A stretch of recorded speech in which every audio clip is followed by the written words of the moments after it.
Brok Shabbat Yom, brothers and sisters, Hebrews in Jamaica, the Caribbeans, the West, to the four corners of the earth, scattered greetings. This Shabbat lesson, we're going to tackle the difference between hell and the abyss. The difference between hell and the abyss, brothers and sisters, right? It's a revelation. We're going to dive into Revelation.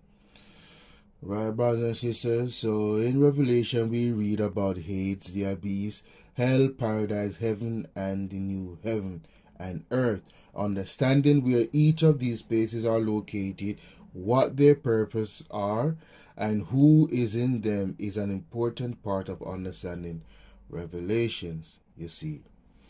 Right, so take a look at the screen, brothers and sisters. Brothers and sisters, Hades, or Hades, right? Sec 86. The numbers in parentheses are from Strong's Exhaustive Concordance, brothers and sisters. Right? Hades is the realm of the dead, is described as being in the lower regions of the earth and sea where the dead go down. Right? Let me repeat that. Hades is the realm of the dead and is described as being in the lower regions of the earth and sea where the dead go down to. Right? Lucas 10:15 is on the screen. Lucas 10:15. And you, Capernaum, will you be lifted to the heavens? Plural. No, you will go down to Hades. You see. The Old Testament word for Hades is Sheol. Right, that's Concordance, section 7585, which is often translated as the grave and described as being in the depths of a pit. Right, Isaiah 14:15 is on the screen.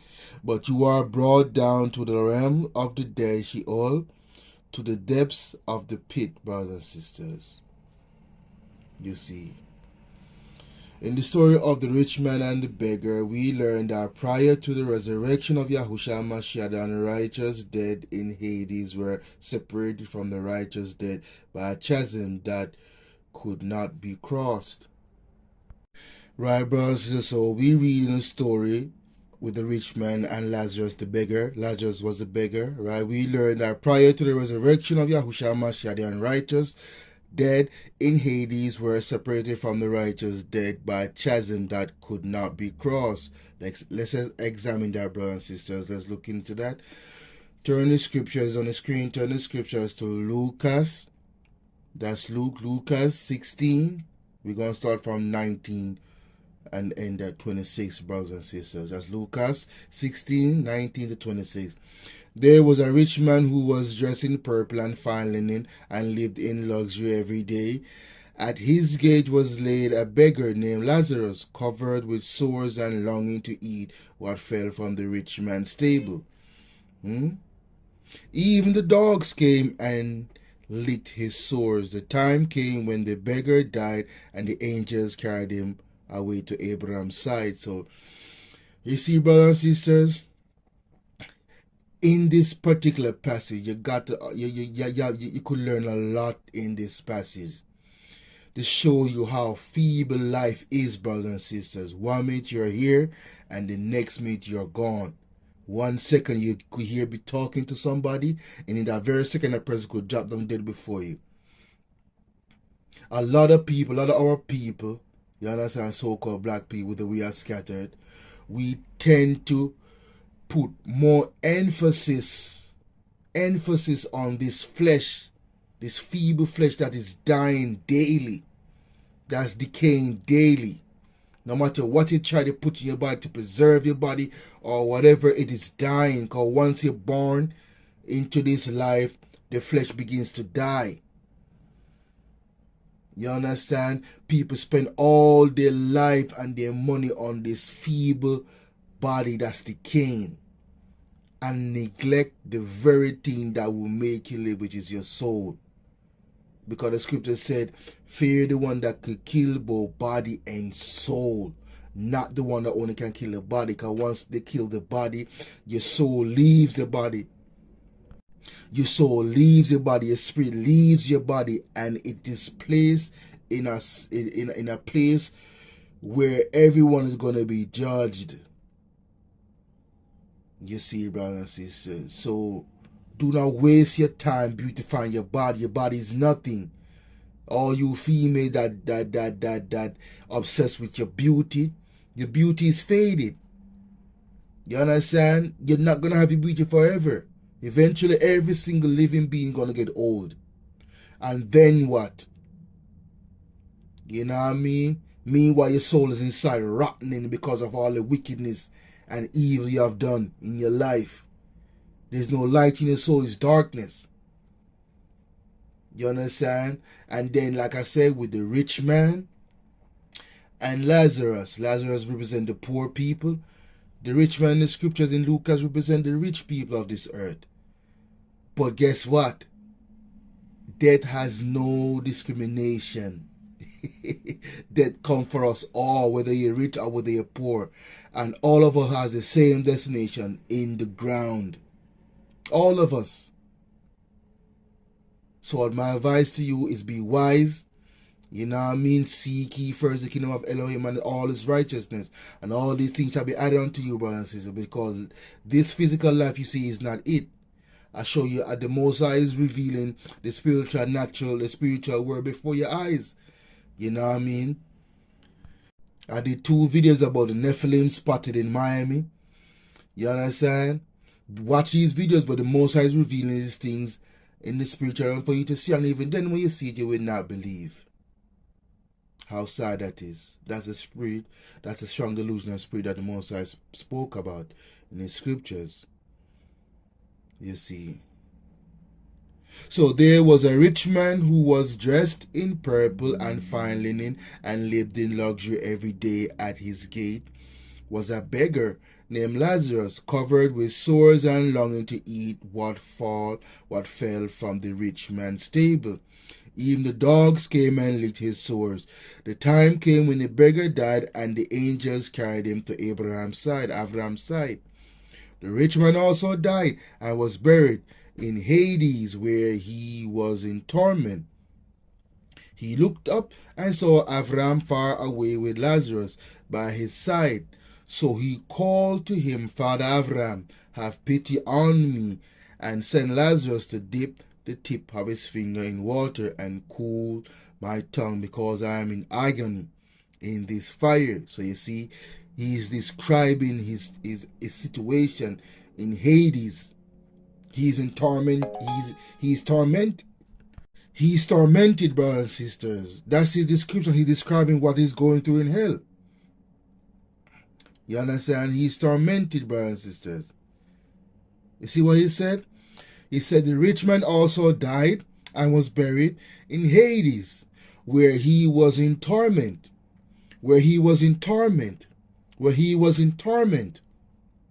He looked up and saw Abraham far away with Lazarus by his side. So he called to him, Father Abraham, Abba Abraham, have pity on me, and send Lazarus to dip of his finger in water and cool my tongue, because I am in agony in this fire. Brothers and sisters. But listen to the reply. But Abraham replied, Son, remember that in your lifetime you receive your good things, while Lazarus received bad things, but now he is comforted here, and you are in agony. And besides all this, between us and you a great chasm has been set in place, so that those who went to go from here to you cannot, nor can anyone cross over from there to us. So you see, like I said, once you die, then come judgment. Once you die, you are cut off from the glory and mercy and grace from Yahuwah, from his holy son Yahusha. You understand? You're cut off, brothers and sisters. So know what you're doing with your soul. Yes, many of you are children of Hashatan within the black community. You know what I mean? Both male and females. You see. So today's haze remains a place where the unrighteous dead remain in prison, where those who currently die without the mashiach are held until the day of judgment. You see. Hey, brothers and sisters, 2 Peter, 2 Kepher, right? 2 Kepher, right? 2 Kepher 2:9. Yahuwah knows how to rescue the godly from trials and to hold the unrighteous to punishment on the day of judgment. Yahuwah knows how to rescue the godly from trials and to hold the unrighteous to punishment on the day of judgment. Right? At the resurrection of the dead, the unrighteous dead in Hades will be resurrected to be judged. You see, brothers and sisters. Right? Revelation 20:13. The sea gave up the dead that were in it, and the dead and Hades gave up the dead, and death and Hades gave up the dead that were in them, and each person was judged according to what they had done. This is exactly what I said earlier. You understand? Every single one of us is going to get judged for what we have done on this earth. So people talk about the Most High is merciful. Yes, the Most High is merciful. What mercy is contained? What mercy looks like, brothers and sisters? What mercy is entailed? What it looks like? The life that you're living right now. From the time you get up until the time you go to bed. Until the time you wake up again. From the time you were born until the time the Most High give you. 50, 60, 70 years. 80, 100. Yeah, some of you get 5 years. Some of you get 2 years. Some of you get 6 months. Some of you get 20 years. Some get 19 years. That's the mercy. And if we do, well, with 6 months to a year, the Most High will deal with that separately. And even in that, you understand, wickedness can take place within them children right there. You understand, brothers and sisters? Wickedness can take place in those children right there. You see. Okay, brothers and sisters, touch on children getting judged. Right? So, let me show that in scriptures. Let's go to Bibin Bar, Numbers 14. That's Bibin Bar, Numbers 14:18. Right? Yahuwah is long-suffering and of great mercy, forgiving iniquity and transgressions, and by no means clearing the guilty. By no means clearing the guilty. By no means clearing the guilty. Visiting the iniquity of the fathers upon the children, upon the children, upon the children, unto the third and fourth generations, brothers and sisters. Right? Let me go over this again. Bibin Bar 14:18. Yahweh is long suffering and of great mercy. And of great mercy. What is that great mercy? The life that you live. The same thing I said earlier. The same thing I said earlier. Your life. The Most High bless you with life. You wake up this morning and you'll be able to have the strength to go to the day, sleep, and wake up back. And many of you go to bed and don't even thank the Most High for helping you get throughout the day. And many of you don't even thank the Most High when He rises you up again from the dead. You see how ungrateful many of us are. Yahuwah is long-suffering and of great mercy, forgiving iniquity and transgressions, and by no means clearing iniquity, by no means clearing the guilty, by no means clearing the guilty, visiting the iniquity of the fathers and upon the children, unto the third and fourth generation. You see, brothers and sisters. So, brothers and sisters, the visitation of the father's sins on the children is not a simple punishment of innocent children for what the fathers did. The children themselves are always thought of as sinful and rebellious as the fathers. The visitation of the father's sins on the children is not simple punishment of innocent children for what the fathers did. The children themselves are also always thought of as sinful and rebellious as the fathers. Sin is worked out in their lives. See, brothers and sisters? There are two kinds of effects of fathers' sins in the lives of children. One is rebellion against Elohim. The other is the calamities of the judgment that Elohim brings on the children. We are not told how this rebellious condition is passed to or visited on the children. Elohim has the right to punish fathers in the calamities that come upon their children. Elohim has the right to punish fathers in the calamity that come upon their children. As Jeremiah 16:10-11 says, for what reason has Yahweh declared all this great calamity against us? It is because your forefathers have forsaken me. But he chose to do this in a way that justly correlates with the children's own guilt. You see. So, brothers and sisters, none of this should make anyone feel trapped and without hope because of his parents' sin. For in Ezekiel 33:14-15 says, right, when I say to the wicked, you will surely die, and he turns from his sins and practice justice and righteousness, he shall surely live. He shall not die. The blood of Yahushua conquers all sins and judgment for those who believe, brothers and sisters. You see. And no one who has a child who goes bad or forsakes the way of righteousness should feel that it is all his fault. For Ezekiel 18:20 says, the father will not bear the punishment for the son's iniquity. You see. So all this should make us intensely committed to education for exaltation at home and in the body of the Mashiach. Great and lasting things are at the stake for future generations, not only because of what we teach, but also because of what we are.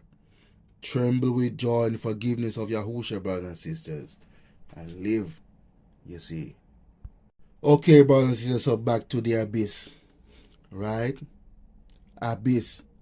Abusus, right? Abyss, abusus. So, definition of abyss or abusus, right? Abyss or abusus, brothers and sisters. The word abyss comes from the translation of the two separate Greek words that describe a bottomless well. The purpose of the abyss is to serve as a prison for demonic angels until the day of judgment. In the scriptures, both Hades and the abyss are described as prisons, where those who inhabited them await judgment. The former is the prison of the rebellious dead from mankind, and latter is the prison of the rebellious angels, whereas Hades is described as being in the lower regions of the earth and sea. To descend into the abyss is to pass through Hades into an even deeper and darker chasm with no end. The dreadfulness of abyss the dreadfulness of the abyss is made clear by how the demons beg Yahusha to not order them to go there. You know? Let's look at what the demons have said, brothers and sisters, to the Mashiach, right? Right, brothers and sisters? So let's go to Lucas 8:30-31, right? Okay, brothers and sisters, so take a look at the screen. We're gonna go to Lucas, right? Lucas 8:30-31. That's Luke 8:30-31. And Yahusha asks him, saying, so we're talking about the abyss, right? The dark, the deep dark, right? The abyss, right?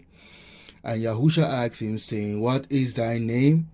And he said, Legion, because many devils were entered into them. And they besought him that he would not command them to go out into the deep, the abyss, deep dark. Right? So again, the mashiach is talking to the demons that's inside, the evil spirit that was inside that man. And they responded to Yahusha by saying their name is Legion.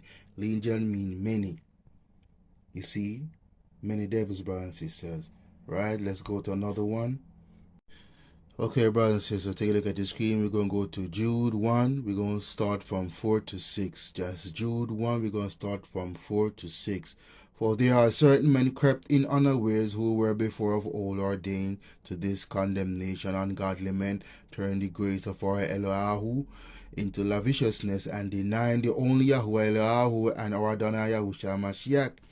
I will therefore put you in remembrance, though ye once knew this, how that Yahuwah, having saved the people of the land of Mizraim, Egypt, afterward destroyed them that believed not.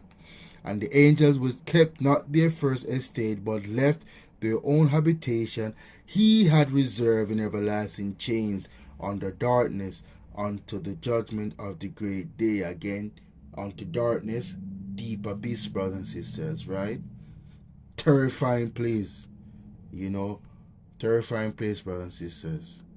Oh, brothers and sisters, the abyss is also where Hashatan and his angel will be imprisoned during the 1,000-year reign of the Mashiach, until they are released to deceive the nations when the 1,000 years are ended. Right? He seized the dragon, that ancient serpent who is the devil or Hashatan, and bound him for 1,000 years. You see, he threw him into the abyss and locked and sealed it over him to keep him from deceiving the nation anymore until the 1,000 years were ended. After that, he must be set free for a short time. You see, brothers and sisters, Revelation 20:2-3. You see, brothers and sisters. Okay, brothers and sisters, description of hell, Gehenna, right? Hell, Gehenna. Hell is a permanent destination of the disobedience from among mankind and rebellious angels. Hell, Hades, and the abyss are not the same place and come from completely different words in the original language of the Bible, whereas both Hades and the abyss serve as temporary prisons where the unrepentant, dead, and the rebellious angels are held captive until the day of judgment. Hell is an eternal destination of them both. In the New Testament, hell is described using various words and phrases, the most common being the lake of burning sulfur, right? And the devil who deceived them was thrown into the lake of burning fire, sulfur, where the beast and the false prophet had been thrown. They will be tormented day and night forever and ever. That's in Revelation 20:10. The one constant in all description of hell is the presence of fire, which is associated with judgment.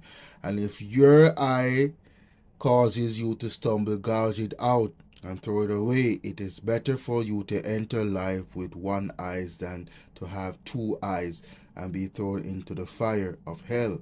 Matthew 18:9. The lake of burning sulfur or hell is also described as the second death, which is a reference to how the dead and Hades will be resurrected on the day of judgment, only be thrown into the lake of burning sulfur, where they will spend eternity. Then death and Hades were thrown into the lake of fire.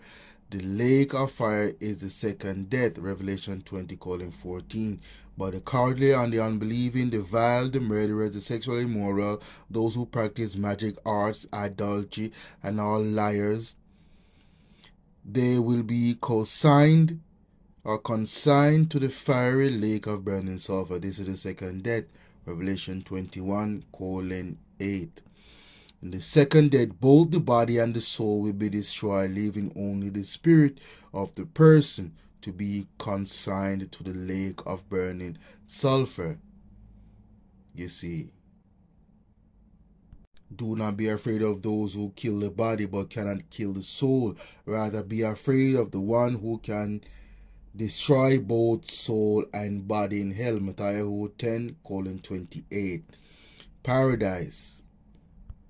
Paradise definition. Paradise of Elohim is the name given to the dwelling place of Elohim's people, and as such follows the creation, fall, redemption, and resurrection of the righteous. The paradise of Elohim also contains the tree of life. Whenever we read about the tree of life, we are reading about paradise of Elohim. To the one who is victorious, I will give the right to eat of the tree of life, which is in the paradise of Elohim, Revelation 2:7. The Garden of Eden, where Elohim first placed man to work, was the original paradise of Elohim, as can be seen by how it contained the tree of life. Yahuwah Elohim, Yahuwah Eliyahu made all kinds of trees grow out of the ground, trees that were pleasing to the eye and good for food. In the middle of the garden were the tree of life and the tree of knowledge of good and evil.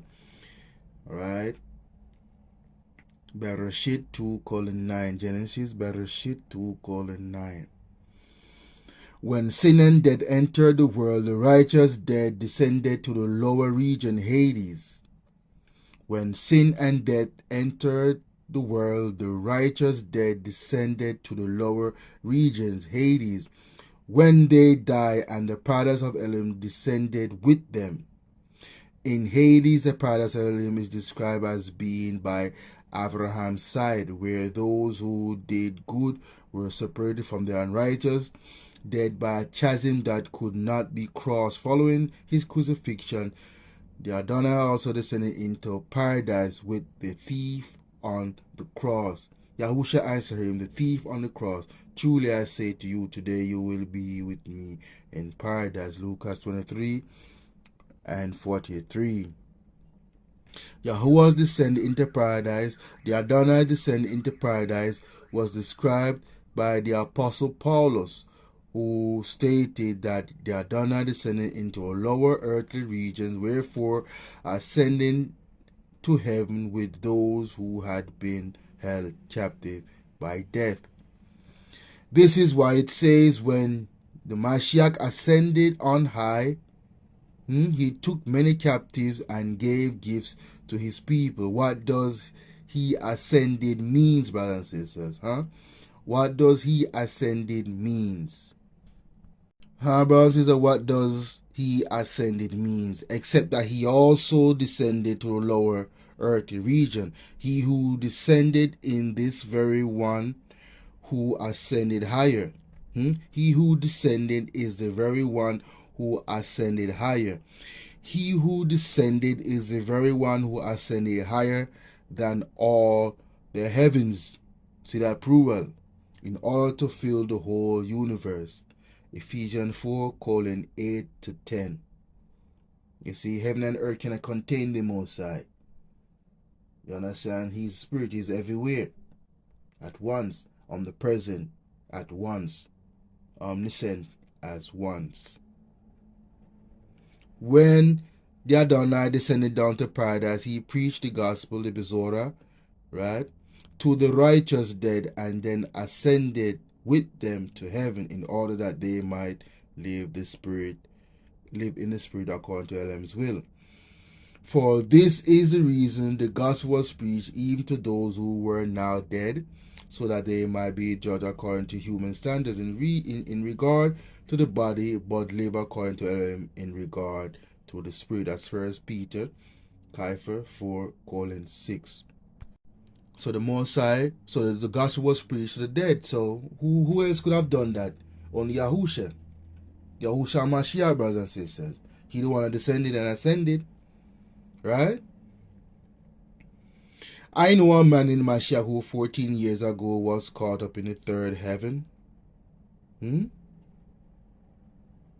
heaven, the place of rest for Elohim's people is also referred to as being in paradise. This can be seen in the addition writing of Paul, who spoke of being caught up in the third heaven, where he saw paradise.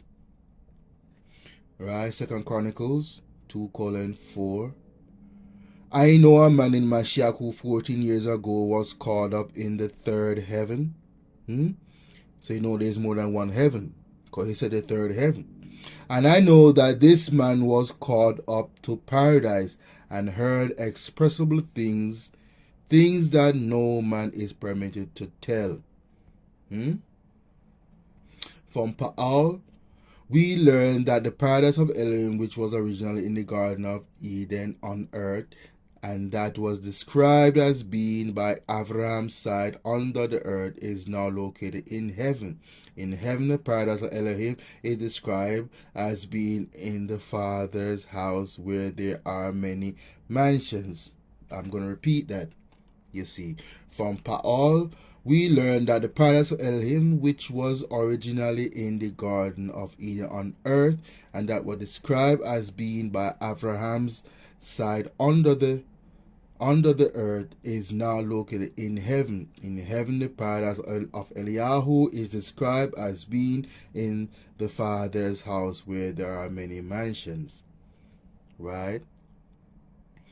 John 14, Yochanan 14:1-3. Do not let your hearts be troubled. You believe in Elohayu, believe also in me. Who is the me? Yahusha Mashiach. My Father's house has many mansions. If there were not so, would I have not told you that I am going there to prepare a place for you? And if I go and prepare a place for you, I will come back and take you to be with me, that you also may believe that also you may be where I am. You see, brothers and sisters, the Father's house is where the dead in Mashiach ascend to today, where they die and where they rest until the resurrection of the dead. Ever since the resurrection of Yahushua Mashiach, the righteous no longer descend to Hades. When they die on the day of judgment, those who rest in paradise will come to life to receive their reward, while the dead in Hades will resurrect to be condemned. Do not be amazed at this, for a time is coming when all who are in their graves will hear his voice and come out. Those who have done what is good will rise to life, and those who have done what is evil will rise to condemned. To be condemned. To be condemned. You wicked out there. Wolves in sheep clothing. Run around here in black skin. Many of you are wicked, and you shall be condemned with your oppressors and master whom you so love. John 5:28-29. Although paradise is currently in heaven, it is not heaven itself. Following the day of judgment, the paradise of Elohim will descend from heaven into the new earth in the form of the new Jerusalem. Although paradise is currently in heaven, it is not heaven itself. Following the day of judgment, the paradise of Elohim or Elohayu will descend from heaven to the new earth in the form of the new Jerusalem. Then I saw a new heaven and a new earth, for the first heaven and the first earth had passed away, and there was no longer any sea. I saw the holy city, the new Jerusalem, coming down out of heaven from Elohim, prepared as a bride beautifully dressed from her husband. Then the angel showed me the river of the water of life, as clear as crystal, flowing from the throne of Elohim or Elohayu and of the Lamb down from middle of the great street of the city. On each side of the river stood the tree of life, bearing 12 crops, 12 tribes, 12 gates, 12 apostles, 12 crops of fruit, yielding its fruits every month. Revelation 21, 1-2, 22, 1-2, brothers and sisters, right? Heaven, right? Heaven.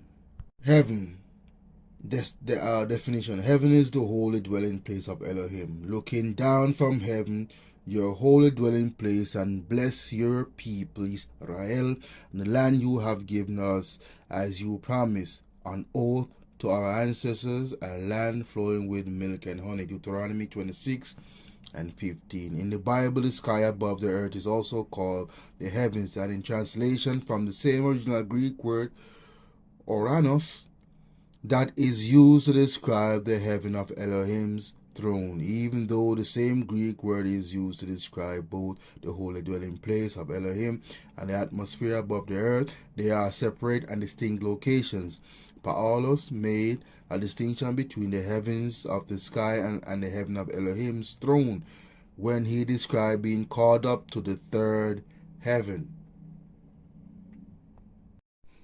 We know, brothers and sisters, we know that the New Jerusalem will be the new location of the paradise of Elohayu, because it is said to contain the tree of life, which we read earlier is located in paradise. At the creation of the new heaven and earth, the paradise of Elohim will come full circle when it once again becomes the dwelling place of Eliyahu's people on earth, brothers and sisters. Right? I know a man in Mashiach who 14 years ago was called up to the third heavens. 2 Corinthians 12:2. From all mention of a third heaven, we get the understanding that heaven are divided into three parts. The atmosphere that is above the earth, the middle heaven, which is the realm of the angels, and the dwelling place of Elohim. You see, you got to understand that there's levels to these things, brothers and sisters, right? There's levels to these things. Okay, brothers and sisters, take a look at the screen. New heaven and earth. The new heaven and earth will be created after the present heaven and earth are destroyed by fire at the return of the Mashiach. Then I saw a new heaven and a new earth, for the first heaven and the first earth had passed away, and there was no longer any sea. Revelation 21:1. Why there will be no longer any seas, brothers and sisters? Because many of the fallen angel Leviathan still live under the sea. Yeah. Yes, brothers and sisters. The new heavens and earth will contain the New Jerusalem and the tree of life, which was in the original paradise of Elohim in the Garden of Eden. The new heaven and earth is also where Elohim's people will spend eternity. Then the angel showed, Revelation 22:1, right? Then the angel showed me the river of the water of life, as clear as crystal, flowing from the throne of Elohim and of the Lamb down the middle of the great street of the city. On each side of the river stood the tree of life, bearing 12 crops of fruit, yielding its fruit every month. And the leaves of the trees are for the healing of the nations.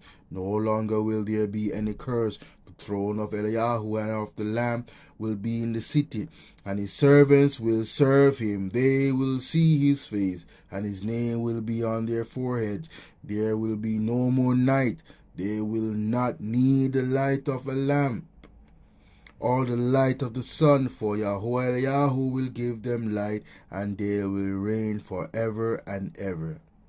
You see, brothers and sisters. From this verse, brothers and sisters, so from this verse we learn that our life in eternity will not be spent on the clouds of heaven, but rather on a new earth that is without curse, where we will see Elohim's face, which is the Mashiach Yahusha, the Black Messiah.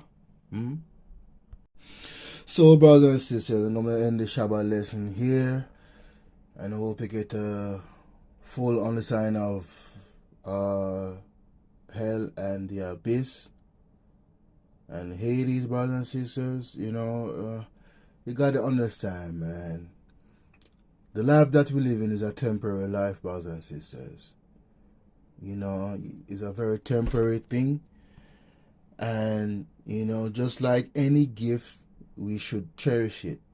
But the sad and unfortunate thing is that our people do not cherish their own life. They're self-hating. You know what I mean? They want to live in other people's images instead of their own royal images.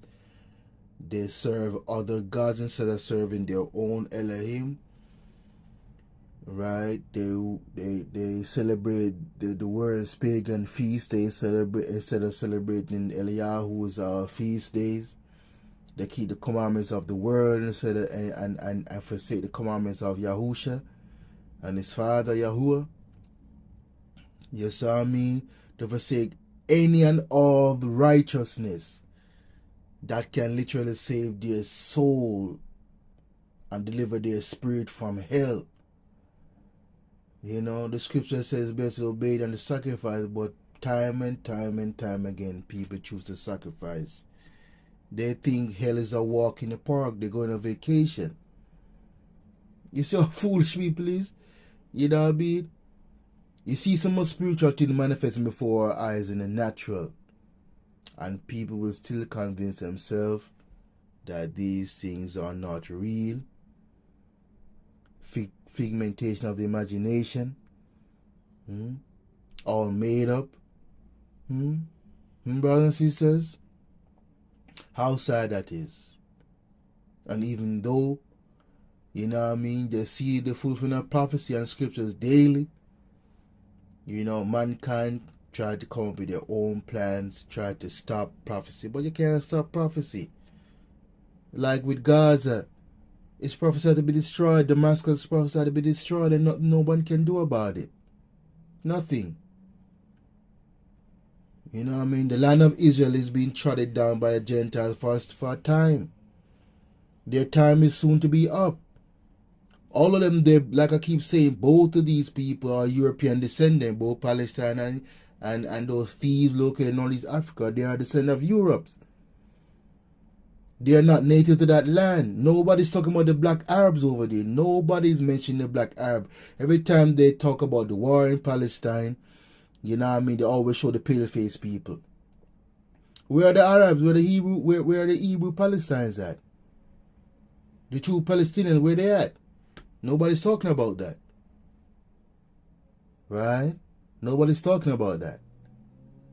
You see, but the Most High is preparing the way for us to go back to our land. Right? We got to go back. The remnant's going to go back and build up the southern kingdom and build up the walls of Zion, tabernacle of David, the niggas. You understand, brothers and sisters? So on that note, Baruch Yahuwah Tisivahot, Baruch Yahushua Mashiach, Shina, Veshina, blessed love and shalom.